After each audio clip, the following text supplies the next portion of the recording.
Issue صرف اتنا ہے کہ ہماری عدلیہ جو باقی سارے پاکستان پہ اصول عائد کرتی ہے وہ وہی اصول اپنے آپ پہ عائد کرنے کے لیے تیار کیوں نہیں ہے.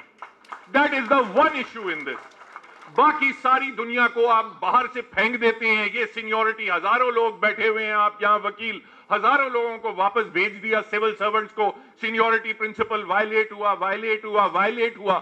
ایک آپ ہی وہی ایک ادارہ ہے جہاں سینیورٹی نہیں چلنی چاہیے, جہاں پک اینڈ چوز ہونی چاہیے. ہمارے یہاں کل کا فیصلہ ہے, اختر صاحب نے اس کا حوالہ دیا. 16,000 لوگوں کو 16,000 آپ نے چولہے بند کر دیے. آپ نے کہا یہ حکومت نے سیکٹ امپلائیز آرڈیننس تھی, ایکٹ تھا جس میں 16,000 آدمیوں کو نوکریاں دی گئی تھی. آنریبل سپریم کورٹ نے کہا سب گھر چلے جاؤ, آج سے گھر چلے جاؤ. کوئی یہ بالکل غیر آئینی اقدام ہے. یہ ہماری ریاست کی جو پیسے ہیں یہ بٹورنے کے لیے تھوڑی ہے. تو پھر ہمارے دوست سوال یہ پوچھتے ہیں کہ وہ جو 400 پلاٹ جو صرف بیوروکریٹس اور جنرلز اور ججز کو ملیں گے وہ اثاثے بٹورنے کے لیے ہیں, اس پہ آپ کو بڑھانے. پچھلے سال کا فیصلہ ہے آنریبل سپریم کورٹ کا, انہوں نے اس میں کہا بیزو اسکیم تھی.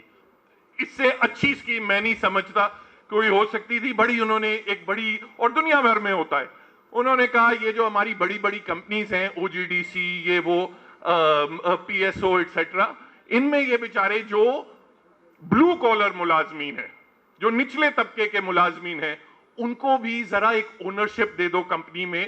ان کو کوئی 12% کوئی شیئر ہولڈنگ دے دو جس کی ڈیویڈنڈ سے کسی کی 10,000, کسی کو 15,000, 20,000 روپے مل جاتے تھے. وہ سارا سپریم کورٹ نے سٹرائک ڈاؤن کر دیا کہ نہیں, یہ تو ایسی آپ ڈسکریشنری.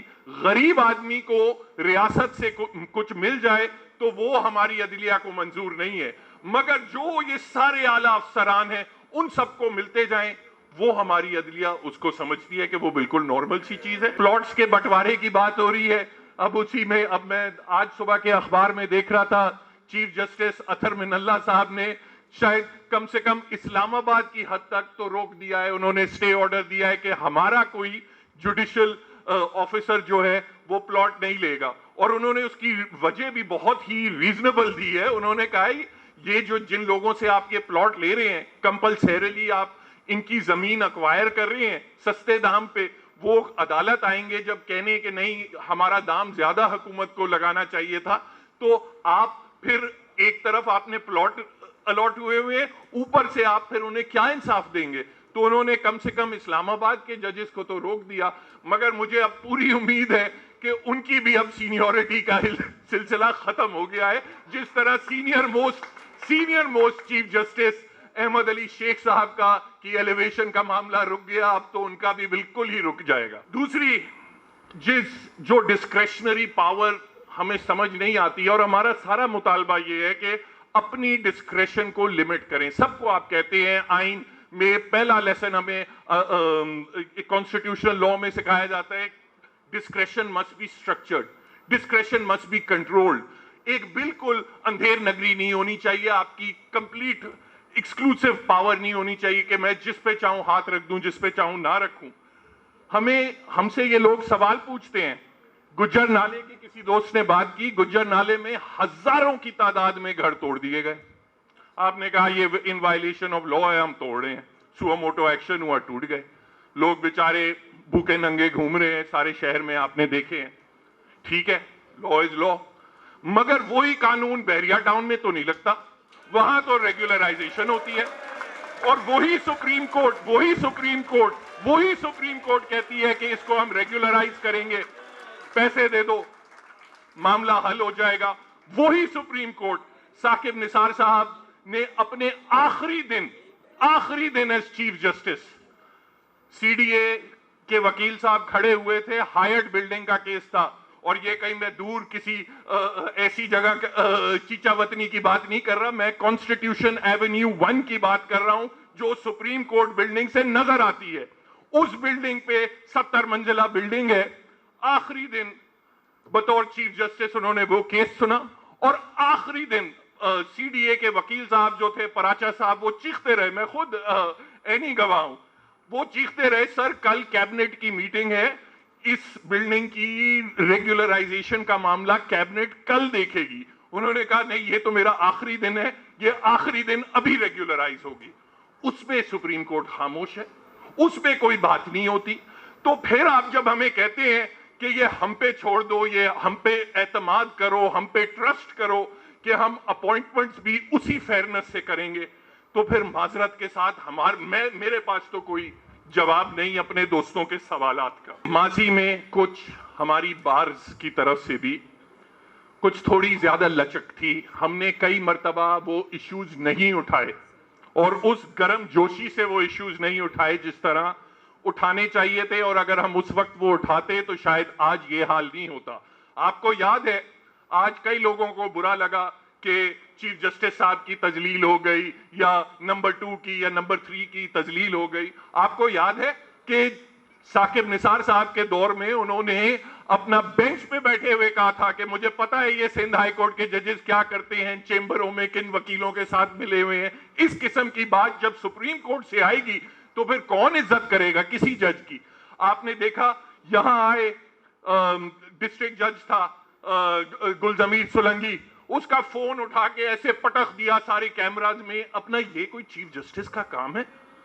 یہ چیزیں جب آپ کیا چاہتے ہیں کہ اس ملک میں عزت ہو, وقار ہو, تو صرف اور صرف سپریم کورٹ کا ہو, باقی کسی عدالت کا, باقی کسی جج کی کوئی عزت نہ ہو, کوئی وقار نہ ہو, وہ کوئی انصاف کے لائق نہ رہے.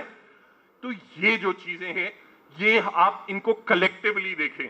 ہم اس کو یہ صرف ایز اے سینیورٹی یا ایڈ ہاکزم کا ایشو نہیں دیکھتے. ہم چاہتے ہیں کہ جہاں بھی آپ کی کوئی ثوابدید ہے, جہاں بھی آپ کی کوئی پاور ہے, تو وہ آپ پاور کنٹرول کریں, چاہے وہ جوڈیشل اپوائنٹمنٹس کی پاور ہو یا سو موٹو کی پاور ہو. ہر چیف جسٹس اپنی ایک ایجنڈا لاتا ہے کہ مجھے ان چیزوں پہ سو موٹو لینا ہے, ان چیزوں پہ سو موٹو نہیں لینا. اور آپ کبھی بھی سپریم کورٹ میں اگر سو موٹو کیس ہو تو کوئی بھی وہاں آرگیو کرنے کے لائق نہیں ہوتا, کیونکہ نیچرلی وہ اتنا انٹرسٹڈ ہوتا ہے ریزلٹ میں, وہ کہتا ہے کہ نہیں یہی ہونا چاہیے. میں خود سوچ کے آیا ہوں, ہر چیف جسٹس کی یہ چیز ہے. ہم کہیں تو ایک کرائیٹیریا سیٹ کریں کہ سو موٹو نوٹس کب لیا جا سکتا ہے, اگر سو موٹو کیس میں خلاف فیصلہ آ جائے تو وہ اپیل کہاں ہوگی, کیسے ہوگی. یہ ایک جوڈیشل پروسیس کا حصہ ہے. یہاں ریپ اپ کرتے ہوئے میں بات کرتا ہوں. دیکھیں ہم یہ بہت سارے مقررین نے یہ بات کی کہ ہم کسی جج کے لیے نہیں لڑے. ہم 2007 میں جب لڑے تھے, ہم نکلے تھے سڑکوں پہ. مجھے تو یاد ہے کہ 2007 میں یہاں سندھ ہائی کورٹ کے دروازوں پہ تالا لگ گیا تھا, گیٹس پہ تالا لگ گیا تھا. جسٹس گلزار صاحب بھی, جسٹس مشیر عالم صاحب بھی, اور شاید اس وقت جسٹس ندیم اظہر صاحب بھی تھے, وہ گیٹ سے باہر تھے. دو نے دیوار ٹاپی, اور ایک کے لیے پھر ہم نے شور مچایا یہاں ہائی کورٹ کے سٹاف سے کہ لاؤ 12 مئی 2007, آپ سب کو یاد ہے کہ لاؤ کوئی کٹر لاؤ جس سے ہم تالا توڑیں کہ جج صاحبان خود اپنی عدالت میں انٹر کر سکے. اس وقت بھی بار ایسوسی ایشنز ہی سٹرگل کر رہی تھی, کسی فرد کے لیے نہیں, پرنسپل کے لیے. آج بھی بار ایسوسی ایشنز اسی پرنسپل کے لیے لڑ رہی ہیں. اگر کہیں شفٹ آیا ہے تو وہ دوسری جگہ شفٹ آیا ہے, یہاں کوئی شفٹ نہیں آیا. اب ہمارا مطالبہ کیا ہے؟ مطالبہ صرف ہمارا بڑا سمپل ہے.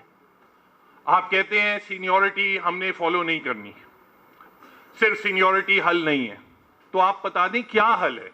ہمیں تو ہر روز ایک نیا حل ملتا ہے. کبھی ایک شخص کی صورت میں ایک نیا حل ہے, کبھی دوسرے شخص کی صورت میں نیا حل ہے.